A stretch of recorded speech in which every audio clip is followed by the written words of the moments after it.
program. All right, let's get to our busy telephones here. Now, this is a fascinating call. John is in Iowa. John, how are you? You flew drones over Benghazi? Yes, I did, Sean. Well, I thought that these were unmanned. They are unmanned in the essence that they are controlled from a remote location. So you're the pilot from a remote location. We have a pilot and we have a sensor operator. The pilot actually flies the RPA, which is the remote piloted aircraft, and the sensor operator controls the camera equipment on the Predator. So I myself control the cameras. By the way, how long have you been doing this? What a cool job.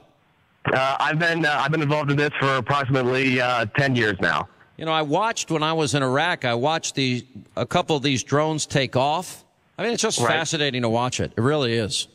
It's a very fun and exciting job. Now, you were apparently, I guess, operating one of the drones. You're telling my call screener that you were operating one of the drones that was over Benghazi on the night of September 11th, 2012? Yes, indeed, Sean. What did we see? And have you spoken to any of these congressional investigators? No, haven't spoken to anybody. Have not been asked to speak to anybody. And do you work for the Pentagon?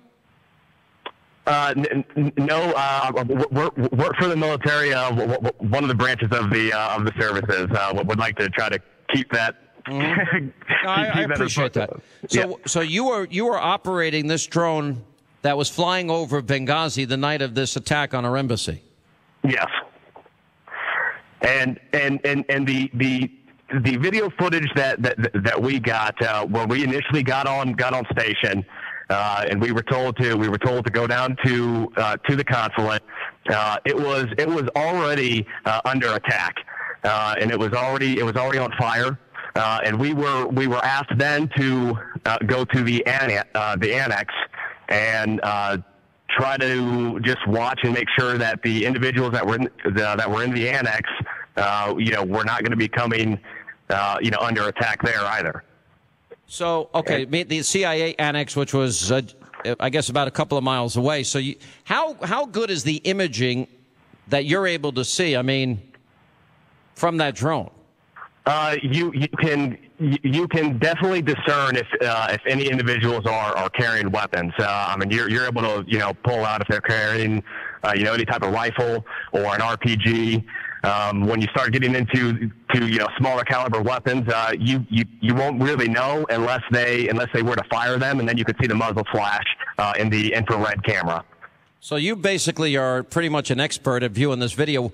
What do you tape everything that you're seeing, that you're witnessing? Yes, everything's recorded, and so my initial thought and question was, did anybody in the media, but specifically the senators and Congress and all the legislation, why they did not request to get that video footage, at least under a Freedom of Information Act? Well, I'm going to now.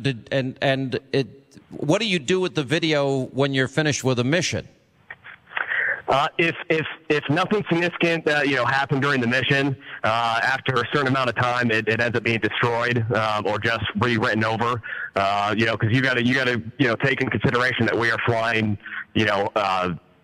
22 hours a day, constantly, 7 days a week. So, but if anything were to happen, this video footage is being disseminated to multiple locations and agencies around the globe. So surely once individuals saw that there was a grave problem on a U.S. embassy consulate, phone calls I would think should have been made, and started going up the chain, and eventually you would think it would have hit the State Department. So if it did not, then individuals were remiss in their duties. All right, let me ask you this. When you're viewing this and you know that our embassy is under attack, are you also simultaneously sending messages to different areas within our government to let them know, alert them that they need to turn on their cameras and see what's going on here? Yes, we can contact individuals by phone, but most of our communication is done by secure chat lines. And so we are contacting individuals real time. And, again, we had a supported unit that we were working for, in that region that told us to go there.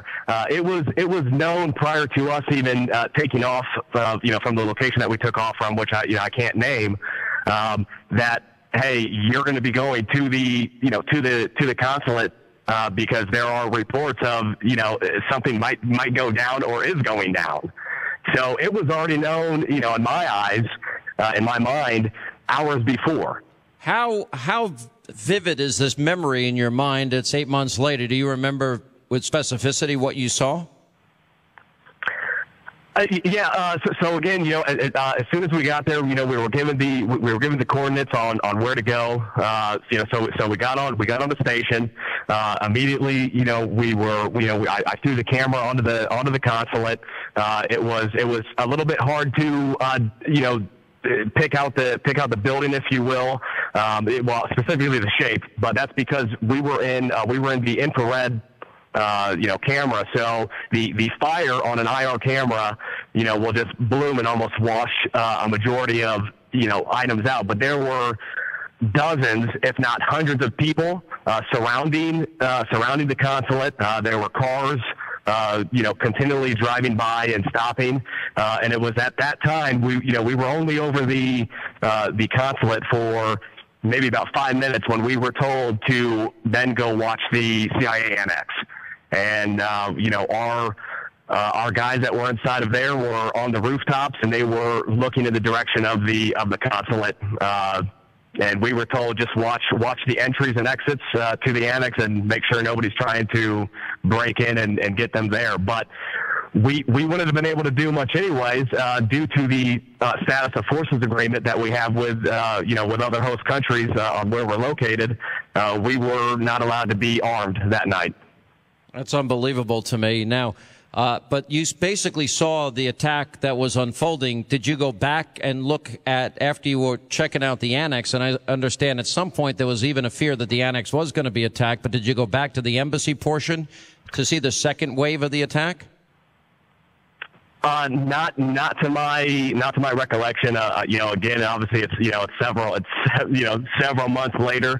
I stayed in the, I was in the seat, if you will, controlling, during, as soon as we got on station, and for approximately an hour and a half afterwards, and then at that time another individual came and relieved me.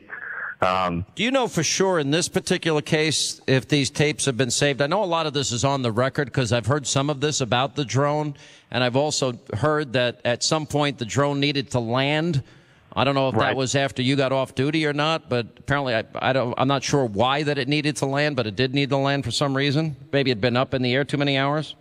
Well, I mean, at that point, once I got relieved, it would have only have been up for maybe about the quarter of the time that it could have. If it did have to land, it would have been due to a some type of an emergency, or maybe there's an issue with the aircraft. But as far as having the footage, I would not know if there's any recordings of it still out there, and that's what I think needs to be asked. Why hasn't anybody in Congress? Now they're having the hearings this week. I'm just a little surprised that you're telling me all this and that nobody in Congress has contacted you. I would think that you'd be one of the main people they'd want to talk to. I would think so too. There would be only about 6 of us, from the base, out of which that I operate at, that would have been involved on that specific mission that night, and so it should be real easy to track this down. But then again, if they just did not care, which is the way that they are trying to make it seem, especially with Secretary of State Clinton's comment of what difference does it make, and trying to potentially cover things up, then they probably didn't even worry about who was on the flight log, for that night. Well, based on what your job is and what you saw that night, and then based on what followed afterwards, did you know immediately that the American people were pretty much being lied to and that a cover-up had ensued? Oh yeah, immediately. As soon as they started making the public reports, especially Susan Rice, I knew immediately that this is not the exact story, but we are bound by it's obviously certain documents such as non-disclosure agreements, on what we can and can't say, and my thought was that I'm a small pawn in this chess game. And that the truth will come out, and then it just unfolds and unfolds and unfolds, and it never stops. It's true. I mean, anybody that's ever lied in their life, first of all, to lie, you need a really good memory. I mean, yes, the fact that these talking points in all of their different renditions now have come out just shows how full of it they were. And then the reason why is obvious, that this was the lead up to an important election in their minds, and their narrative was that terrorism had ended, and they wanted to cover the whole thing up. And, and then we learned the story. I interviewed Ty Woods' father, and I interviewed Sean Smith's mom, and you hear the story of these parents that, 8 months later, they still don't know what happened. All they know is that the government doesn't care enough to be decent enough to tell them the truth. Right. And it is, after doing it for so long, parts of what you see and what you do ends up becoming, almost routine. But it is sickening, to my heart every time that, an American or a coalition partner, loses their life or gets injured. And, I guess now, kind of part of me says, maybe I should have spoke up sooner. But, you want to have faith and trust, in your government, and hope that they would, come out with the truth and, get to the bottom of it. But apparently that's not what they wanted to do. And as you just noted that, the election was coming up, and, then you have Hillary Clinton that's potentially wants to run for 2016, and God help us. Is there any chance you're risking getting in trouble for talking to me? There should be little to minimal risk.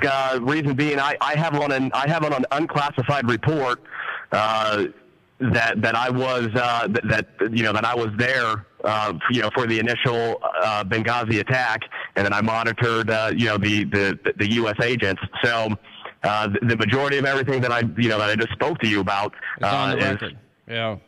Good to go. I'm sure there are some, that would probably try to take this and twist it and come down on me. But, most, again, everything that I just spoke on is known, has been known, but it's coming from the horse's mouth, so to speak, for me on this is actually, what went down. Don't try to twist it. I just can't speak on, obviously, the agencies that I had worked for, and right. In our locations on where we take off from. Let me ask you this question without divulging anything: is there anything more to this that that if you told the American people, you'd think they'd be shocked about?